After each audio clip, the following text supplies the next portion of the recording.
What up, what up? You tuned into the Jose Morales podcast. I'm your host, Jose Morales, and we're back in the ring this time with a special guest. Taro is joining us today. Welcome. Thank you very much. Thank you for coming. Thank you for making time out of your busy day to come. I highly grateful for that opportunity to sit down and talk to you. Oh, same here. You're a legend. Anytime I see you, you're on at the front row at a Kings game. Now I get to sit next to you and talk to you. Yeah. It's about who you have as a friends, right? Yes. It's not my tickets. Taro, that's awesome. So those that are familiar with Taro, he owns Mikuni. He's a founder of Mikuni. You're from Japan, right? Yes. What part of Japan? It's Kumamoto down south. And I was born in a little island, like Maui. Mm-hmm. Nobody knows Little island. what that is. Yeah. I love your story. You came to America with nothing, alone, created friends, created family here, created your business here. This is what I wanted to talk about, dive into your story. Everyone here in my gym, in my business, people that I'm familiar with, all love hearing stories like yours. And this is why I'm like, I need to get Taro on. So well, I don't want to say it's my story. It's God's story. It's a community story. Yeah. I'm just the one part of it. You know? Because I'm the best encouragement because, like you said, I'm from Japan with nothing, no money, no English. To live like this right now, it's American dream, right? Yes, for But sure. we could have done it without people in the community. Mm-hmm. So that's why I can't stop smiling. I can't stop giving back. Yeah, because you do. You give back a lot. I mean, at least we can do, right? Yeah. So tell me a little bit about how you were brought up as a child, or your parents. How many siblings do you have? Okay, my name is Taro, means first son. Last name is Arai, means wild. So I follow my name, wild first son. In Japan, people are very nice by the books. I wasn't. I had a different hairstyle, different color of everything, and I got in trouble all the time. And I was kind of like outcast in Japan. Yeah. So my dad told me, I heard, America is a good place for you to go. That's what he told me. So I was 11. Dad's idea. Yeah, I was 11 years old. I said, you know what, Dad? I'm going to America. So I started doing the newspaper route and raised about $6,000 when I was 15 and a half. That's why I decided to come here. And meanwhile, my brother and my sister, they all said, why don't we go together? So I ended up paying for whole family airplane tickets to move to Sacramento. This is you at 16 years old? Yeah, 15 and a half, yeah. And you got a paper route and saved money to bring your entire family here. Yeah, because they didn't have money either. And then my dad has been a pastor all his life. And then we found a church who needed a Japanese-speaking pastor. That's how we came to Sacramento. Oh, so that's how you got connected with Sacramento. Right. What was the process like? I'm asking you this because I'm an immigrant myself. Visa, the whole thing. It was, okay, I have so many stories that miracles happened. But because of my dad's profession at church, we got a green card within a month. What? Yeah.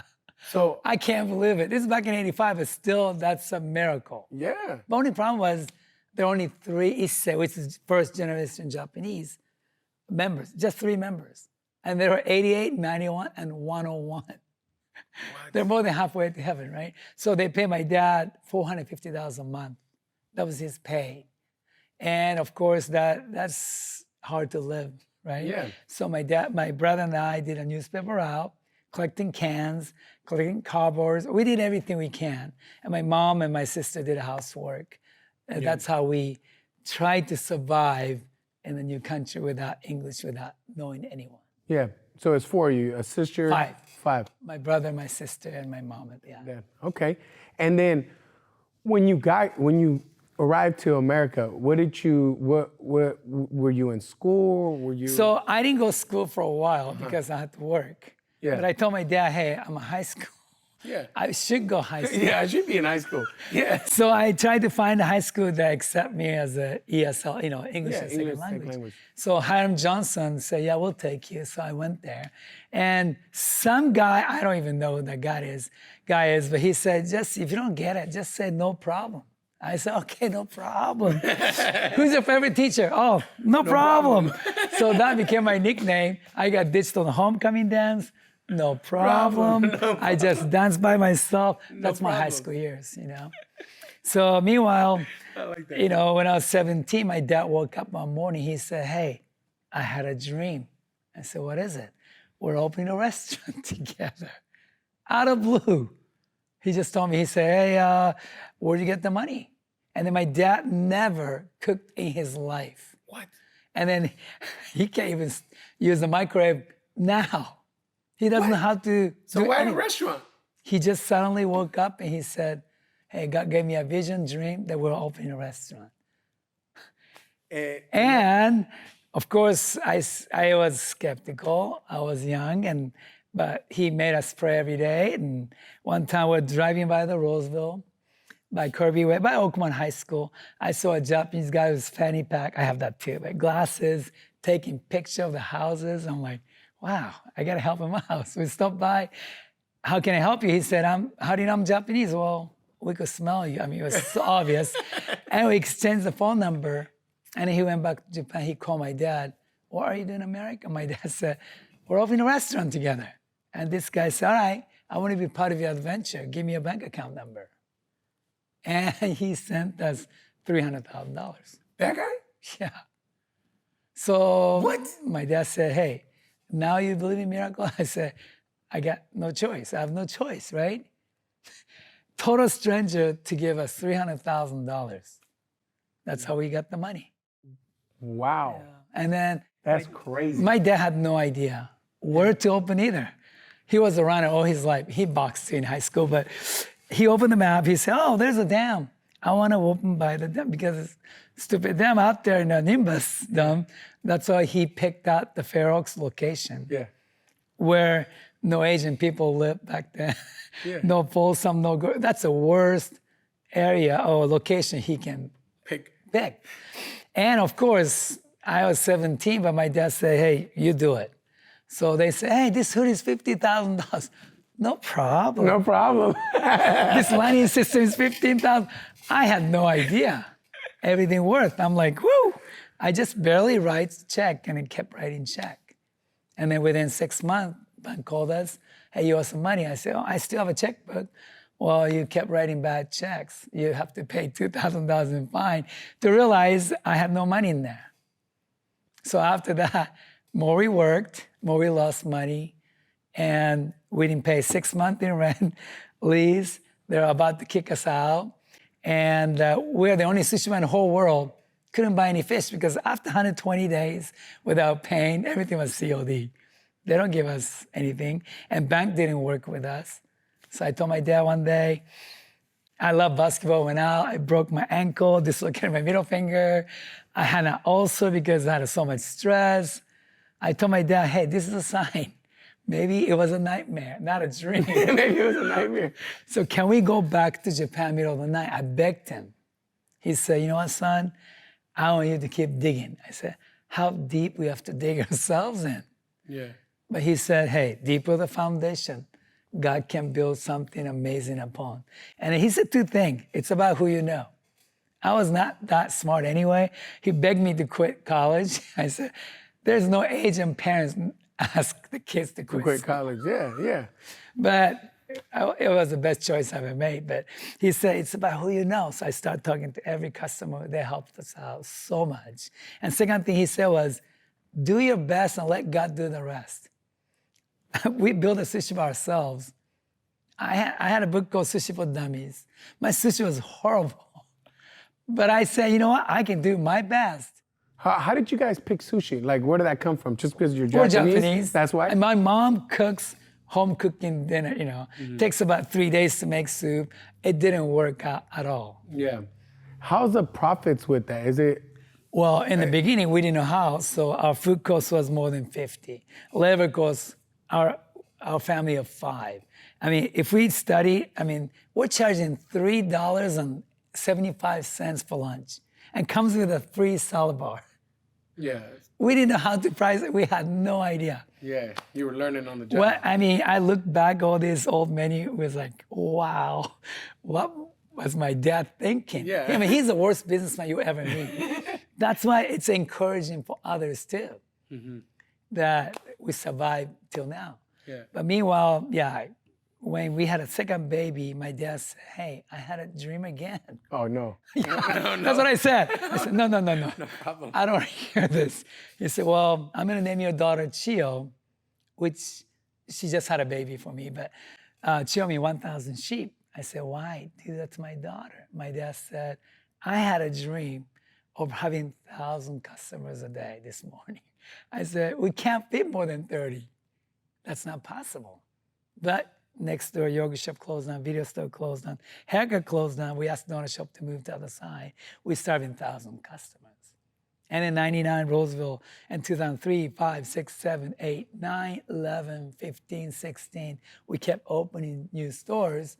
Now, family of 5, we have 1,000 employees. From no fish, we use 52 tons of seafood every month. Wow. Thank God for the big ocean, right? Yeah. But my dad always said, be humble, give back to God, give back to the community. Without God and community, we're not here. Yep. So that's why, I was telling you, like golf tournament, we have every year. We just had it this month. We raised another $300,000. We're reaching about $3.5 million for charity from the golf tournament. Anything happened, let's say rescue role. I don't know if you had to try it, but when tsunami happened in Japan, it was very personal to me. Yeah. So I asked people in Sacramento, Roseville area, please buy this roll, 100% proceed goes to Japan. Within 2 weeks, we sold 4,000 rolls, and we ended up raising $180,000. Wow. So when Houston was flooded, we did it for 1 week, 50,000. Cal Fire, we did 1 day, 26,000. It has been amazing. This community is just, I don't know, speechless to me. I mean, I can't thank them enough what they have done with us. Yeah, and that's because it's who you are too. You give back a lot. You get what you put in, Is it? I mean, I don't know. Sure. I should give a lot more. Yes. Yes. You do amazing. You're amazing. I wanted to ask you this. Yes. Every time I go to a Mikuni, it doesn't matter where I go. I could go to the Fair Oaks location, Roseville, it doesn't matter. I get greeted the same way. When I walk in, when I'm leaving, same exact thing, always. How did you create that culture and environment in your business? Like what tips or secrets, or how did you create that? I don't know. I mean, one thing, well, through our mistakes, I mean, mainly my mistakes, I learned a lot. But now my mission statement, I'm the CDO, Chief Dreaming Officer. I took on my dad's job back in 99. So since then, I get to dream all I want for free. So why not dream big, right? Yep. So our mission statement now is to be the most loving and loved company in the world. We don't have to make best sushi. Let's show with our actions and words, that how much we love them. Yep. It's not easy, but we keep working on it, and we have a core values.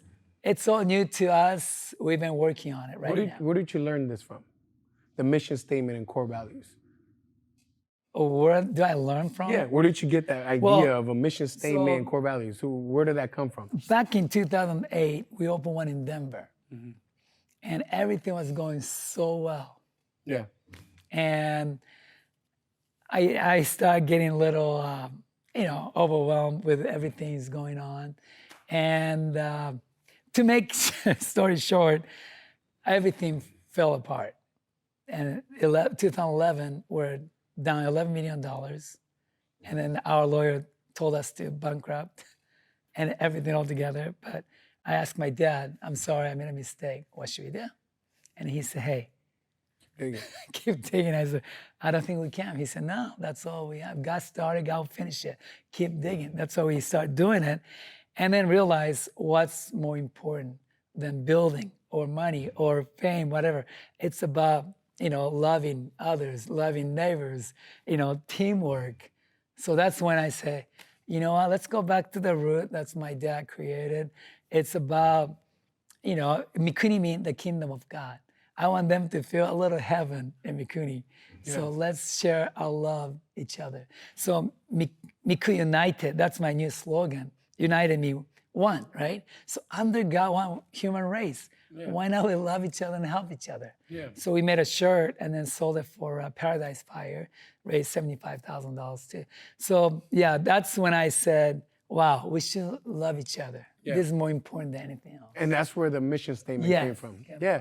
It's good that you said that because that's actually one of the things I mentor coaches.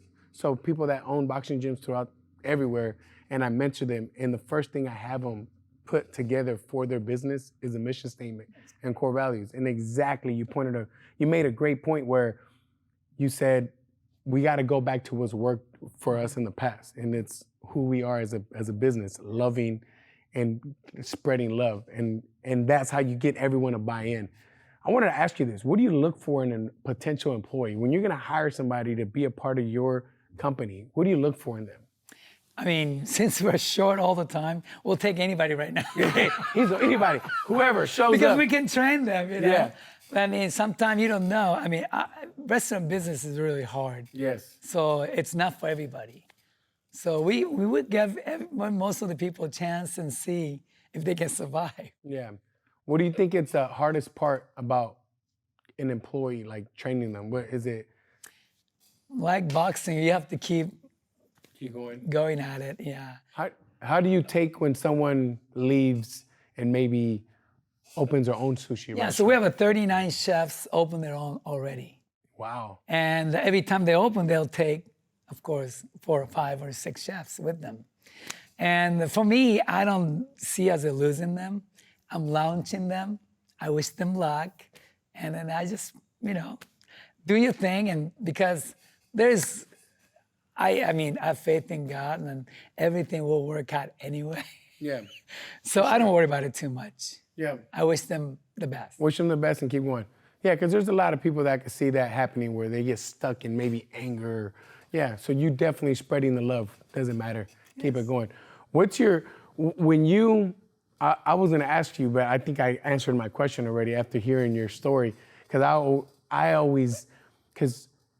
when you open your business, you first go in business, did you ever envision your business being what it is now? And you probably for sure didn't experience it being this way. Not a chance. How about now for the future? Do you see Mikuni growing more? Oh, I'm a dreamer. Yeah, my CEO is scratching his head, but so many goals in everywhere, but how about like 50-50-50? Why not 50 businesses by 50th anniversary of Mikuni with 50 family members? Yeah. So I have another goal for that. And then personally, I have a goal every year too. Yeah. Do you know Kaizen mean? Kaizen, that sounds familiar. I think I've seen it in your restaurant. Yeah, Kaizen means continuous improvement. Yeah. Change for the better.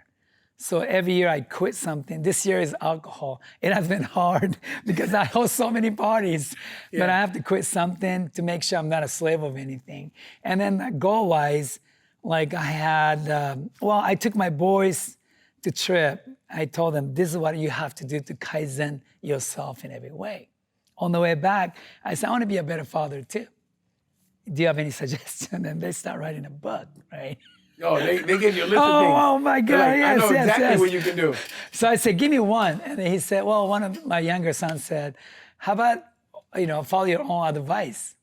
I said, like what? Well, you said don't text and drive. I saw you doing it. I said, well, because I'm special, right? Just kidding. Yeah, so I told him, I'm sorry, I have to show with my actions, not just the words. Yeah. So since then, I have a new goal every year. One year was, my wife told me I have to work on think before I speak. Yeah. THINK, T is it, thought, let's see.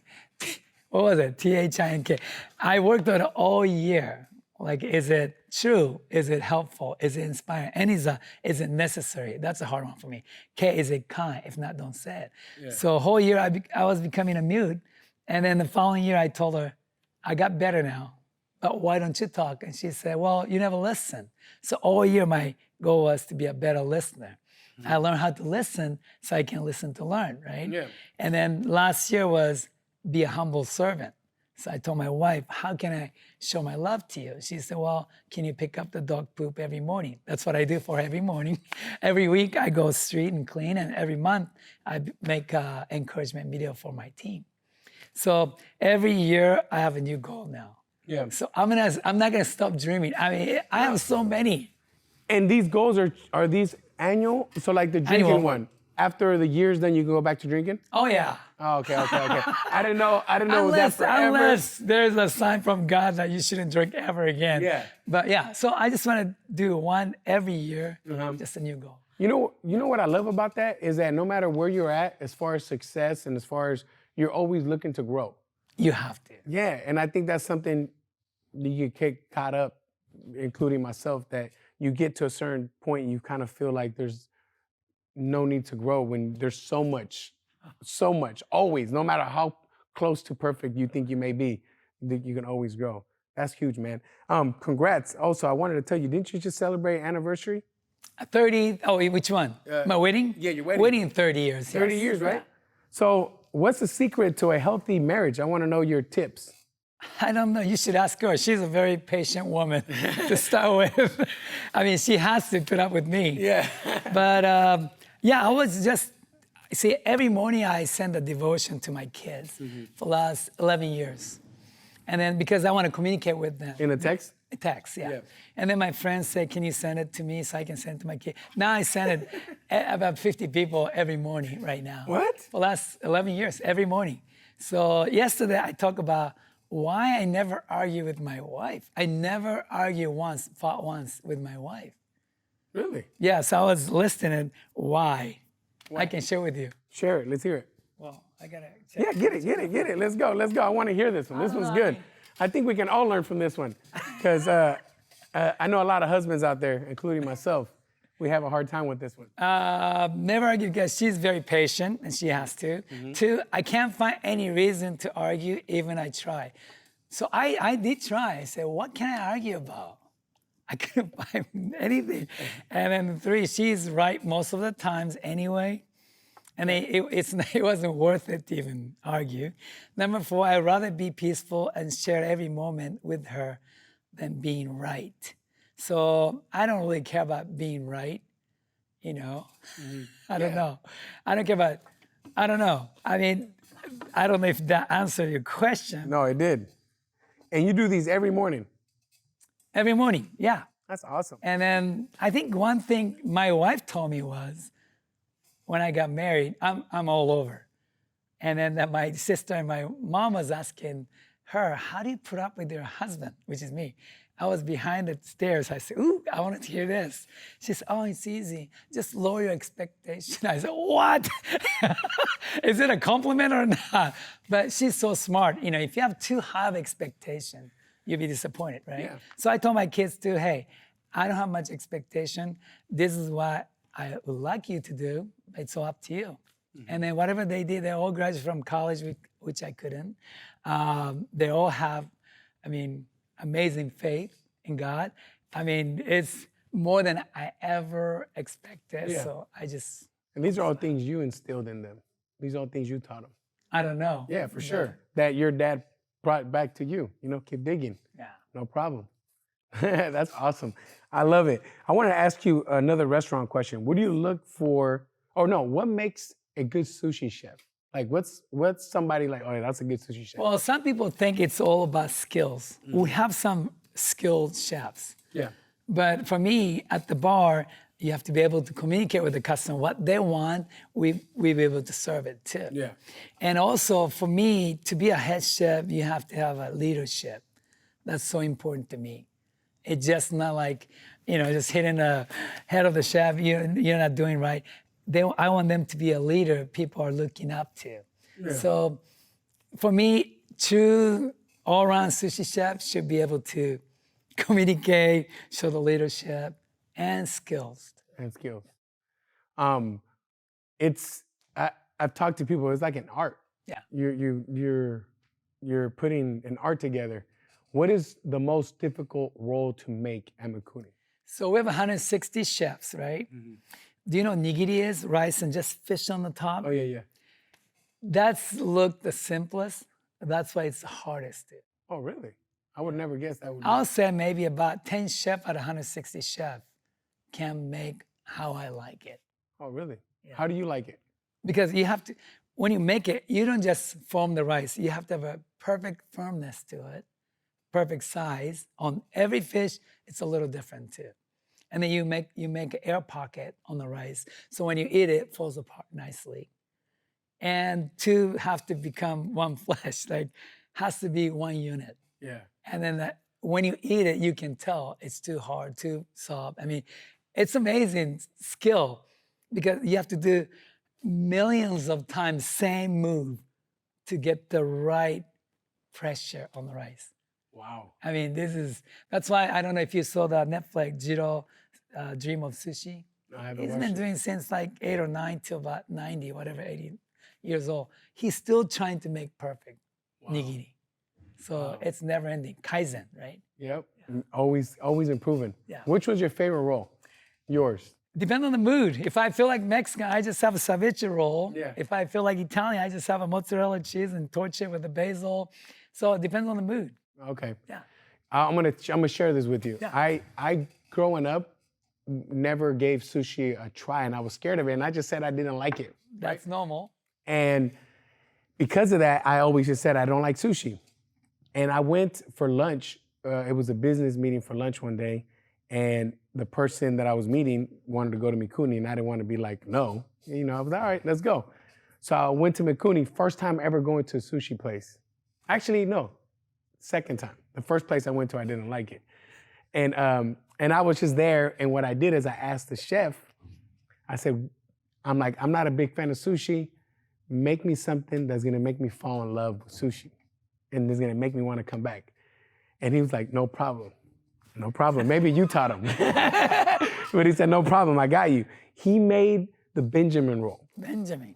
Yes, and I loved it. Little jalapeno peppers. Yeah, that thing was so good. He was spot on though. After that, that is still to this day my favorite roll in Mikuni. I love the Benjamin roll. Well, when we opened in 85, let's say 87, I was in high school. I begged my friend in high school to try it. Zero friend. Nobody wanted to try it.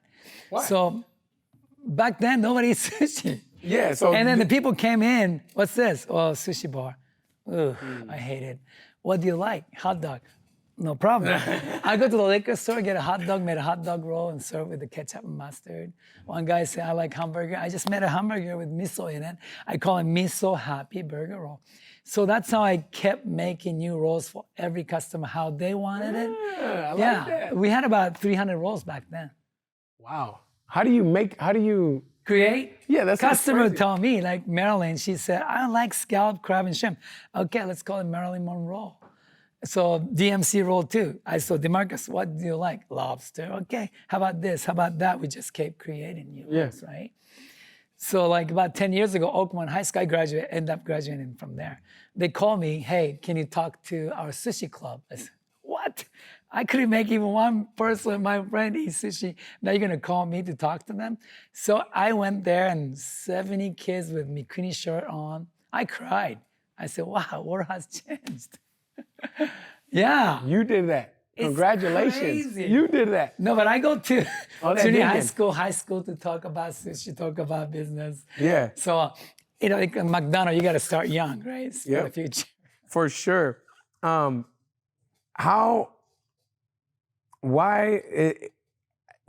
I'm on your Instagram and you're talking about love and kind, does this all come down to the way you were raised, or is it because of Kaizen and Mikuni, or is it all blended into one? Because every time I go down your page, I always see you talking about love, kindness. Like, is that where? I wasn't like that. No. When I was a teenager, I should be doing a boxing. I was so short-tempered. Oh, really? I used to throw sushi at my sister, and customers had to stop our fight.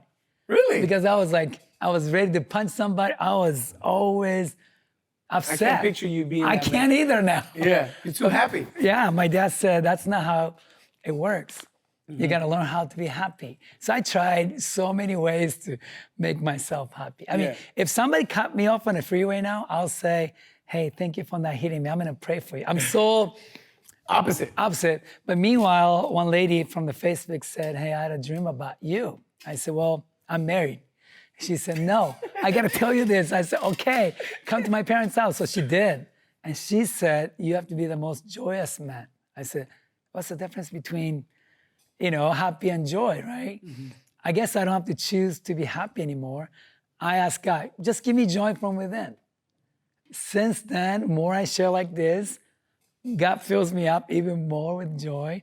People say, oh, your cup is half full. I say, you know what? I have a bucket overflowing 24/7. Yeah. So now I don't know what to do with myself with all the love and joy from coming within. Yeah. That's why I love sharing. Think about this opportunity. I can't stop. Yeah.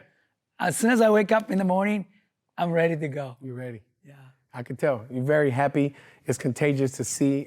I was so happy I went to the corporate office instead of coming here. I know. I was like, where's he at? Where's he at? No, it's okay. I'm just grateful I got to sit down and talk to you. I've been wanting to talk to you, so I'm grateful for this opportunity. Oh, thank you for You're the a legend. This is a personal question. Yes. I want to know this. Why or what made you such a big Kings fan, or when did it start? Well, Sacramento embraced me, right? Yeah. I came here 85. Kings came 85 too. Yeah. And I didn't know how to play basketball till I came here. And then at the park, lunch break, I learned how to play basketball. So I got into the basketball, and it was naturally people invite me to go to the game. That's how I learned how to love the Kings. In '99, we went to Minnesota against Kings in Tokyo. So I went with Grant Napier back then, Jeff Petrie, GM, all the people were there. So we went together so I can show them all about Japan. And so that's how we got that's before the winning all these games. It was amazing ride with them too. It has been a long years before the playoff this time, but I was. And that's where the love for the Kings became and grew. We're connected, Yeah, and now you're all about it. I love, yes. All right, now I'm gonna ask you some random questions. Okay. But first, is there any tip you can give somebody if they're young, looking for a career change or getting out of high school? What tip would you give that person listening to you right now? Well, other than don't give up, right? Mm-hmm. But our logo, I don't know if you see right here, has a cross in the middle because of Christians, and there's 2 P's. Oh, yeah. And then everybody has different P's. My dad asked me, what do you think your P's are? I said, hey, business, we have to have some profit. I don't mind prosperity. I was young. How about pleasure? Yeah, pleasure. He said, you're out of here. My mom said, how about pray for peace? That's nice, but that's not it. And then his P was purpose and praise. So you got to have a purpose for everything you do, right? And so that's, my dad told me, why are you here? Why do you work? Why? You have to find out why, and you have to have a purpose for your life. So my dad was really on whole family to have the same purpose in our life at work. So that's why it was so easy for us to work together. Yeah, I like that. And I like that it's in your logo. Yeah, but I told my wife, she's Japanese, she's very patient, polite. Not like me, she's very punctual. And not like you. Nah, you're good. There's another random question. Yes. If you have someone coming to visit you in Sacramento from somewhere else and you want to show them a good time in our area, plan a day out. What is a day with Taro in Sacramento like? Well, we just had a guest from Japan. Mm-hmm. They make sushi knives. Amazing. One lady does engraving all the knives. Very famous people. So they came, and 3 days. I said, what do you want to do? Can I take to Tahoe? It's so beautiful. They said, I want to see Mikuni. And then I want to play golf every morning. That's all I did. Golf in the morning, eat at Mikuni. Golf in the morning. Eat at Mikuni. Yeah, that's what we did. But how many Mikunis in our area? We have only 9 right now. In our area? Yeah. But then I also saw one in the Bay Area. Oh, yeah. So 8 in Sacramento, 1 in Bay Area. Yeah. Okay. So if you want to come to Sacramento, now you know what to do. You're going to play golf and eat at Mikuni. That's what they wanted to do. That's what they wanted to do. Joking. They should come here to train so they can eat more sushi. I like that, though. Yeah. All right. I'm going to ask you some IG questions. These are some questions people wanted to hear from you. What inspired you to continue your career when you faced setbacks and doubt? Wow. I mean, too many of them, right? Mm-hmm. What inspired you? What inspired you to keep going? Did you have something that you saw? Was it your dad telling you to keep digging? Was it your faith? What inspired you to keep going? Good question. Yeah, these are some good questions. There's one that you can laugh about. Like Mikuni, Mikuni, I have a core value with those alphabet. Mm-hmm. M is motivate ourselves to do the best. Mm-hmm. So I'm going to talk about that on the encouragement video next month. Okay. So they can watch it. All right. Where do we watch this video? I just post on my IG. Oh, on Instagram. Yeah. All right, cool. All right. The next question is, where do you get your fashion inspiration from? Fashion. Yeah. Have you seen my dad? I haven't. No, I haven't seen your dad. Oh, I'll send you some pictures. Oh, your dad? That's where you get the fashion Well, from? the thing is, we don't really care what people think. Yeah. We just wear whatever we want. We're in America too. Yeah. In Japan, people are more harsh about it, but here, I can change my hair color every 3 months. Yeah. I can wear anything I want. Yeah. love You it. always have I love it. different color, hair, Oh, yeah. everything. So your inspiration, where's it come from? You just No, just be myself. be yourself. All right, that's fair. Somebody asks, who has more shoes, Jose or Taro? I don't know. How many do you have? Not as much as you. I think you win. I think you win. I don't know. I was counting the other day. but Oh, okay. Let's hear him. I have more than my wife, all 4 kids combined. I have more. Oh, dang. How many is The thing that? Let's hear the number. Nike sent me free shoes, and then my friend Vine, they give me free shoes. Oh, how'd you get Nike to send you free shoes? How do you sign up for that? It's about who you know, right? Man, I need to hang out with them. Oh, every time I get they come up with a new golf Jordan shoes, I get it. It's amazing, yeah. So you play a lot of golf, I'm assuming. I do. A lot. That's What's your favorite? how I meet What's your people, favorite too. course out here? Well, I'm a member of a couple courses, but it's not about course I play, who I play with. Yeah, that's that what makes makes it it fun. more fun. Yeah. All right, who's your golf buddies? Shout them out. Shout I them out. have too many, but like Brian Bullard, Phil Holtz. I don't know if you know him. He's part of the Kings ownership, right? Yes. Yeah. Tim Kwan. Those guys were going next week to BMW Championship in South Carolina. We're playing Pro-Am. We're taking Phil's jet. I mean, it's a fun trip too. And then I get to know more people out there. And then they're asking us to open Mikuni there too. We have an investor and everything, but I don't know. We'll see. You could do it. I believe in you. Do it. Keep dreaming. Yeah, I'll dreaming. keep dreaming. Yeah. But I need my team to work with me too. Yeah, that makes sense. That makes sense. How do you handle all that? How do you separate yourself and how do you shut business down? That's one thing I have a hard time with. Like when I get home, it's very hard for me to turn off my phone and not think about work and just be all about my kids, all about my wife, all about this. How do you do it? It's all about balancing act, right? So another goal I have, funny thing is, to quit, I'm not gonna buy one sneaker next year. That's my goal.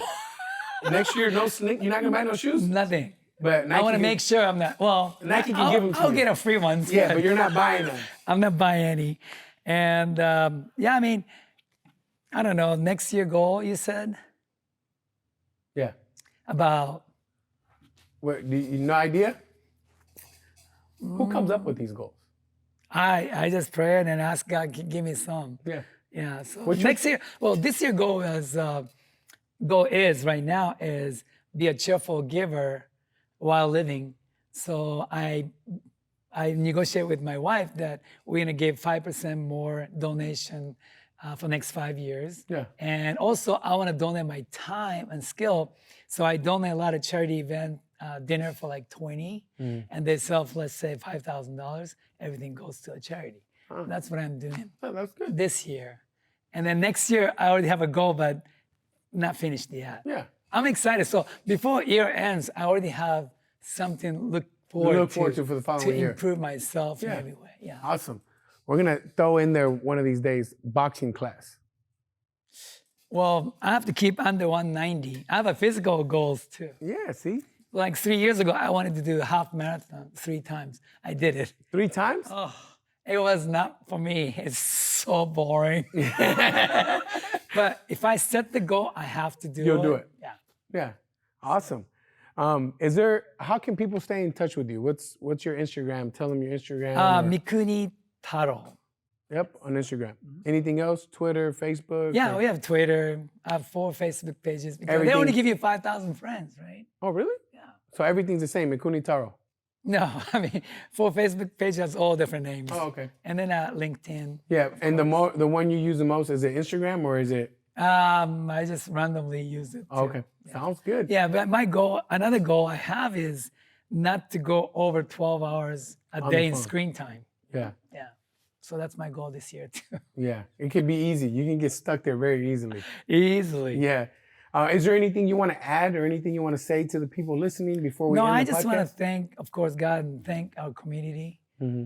I don't know how I can pay back to our community, but I'll do my best to keep giving back because one, people never ask me if I ever pay the guy back who initially gave us the money. Yeah. And I asked, well, for a while I was paying $100 a month. I don't know how long it would take to pay back 300,000, but after we pay him back almost double, we asked him, can you come here to see what you have done for my family, for the community? He said he's busy, so I finished the first book. I mentioned his name. I was so excited to give to him. I went to Japan and found out he was already gone. That's why I believe in pay it forward. I don't have to expect a return from people who I help. So every charity organization, I want to make sure they can pay us back. Yeah. We want to just do good to others without any expectation. That's another thing I'm working on. Wow. Yeah. That's huge. Wow. That's deep. I like that, man. I like that. Takeaways from this episode before we end it, I want to say two things that I got from this. First, your will is a lot better than your education. You said it's about who you know and your will to succeed and to improve yourself. Like you said, I didn't have no education, no nothing. I followed through with purpose. Second thing that I really enjoyed about your story is your act of kindness. It's probably, you talked about that more than you ever talked about money on this podcast, more than you talked about all the things you have or anything. You talked about how much you love giving and and being kind and all that. That is huge to me. So those are the two takeaways from me that I wanted to share, that I wanted to thank you for blessing me and everyone listening to your story about that. Thank you. Well, thank you so much for joining us, Taro. Thank you very much, everyone, for listening. If you have anything else you want to say, this is your time. If not, no, good. I'm just so thankful. Thank you. Everything's great. Thank you guys for listening. I'll catch you guys in a couple weeks. We're out. Deuces.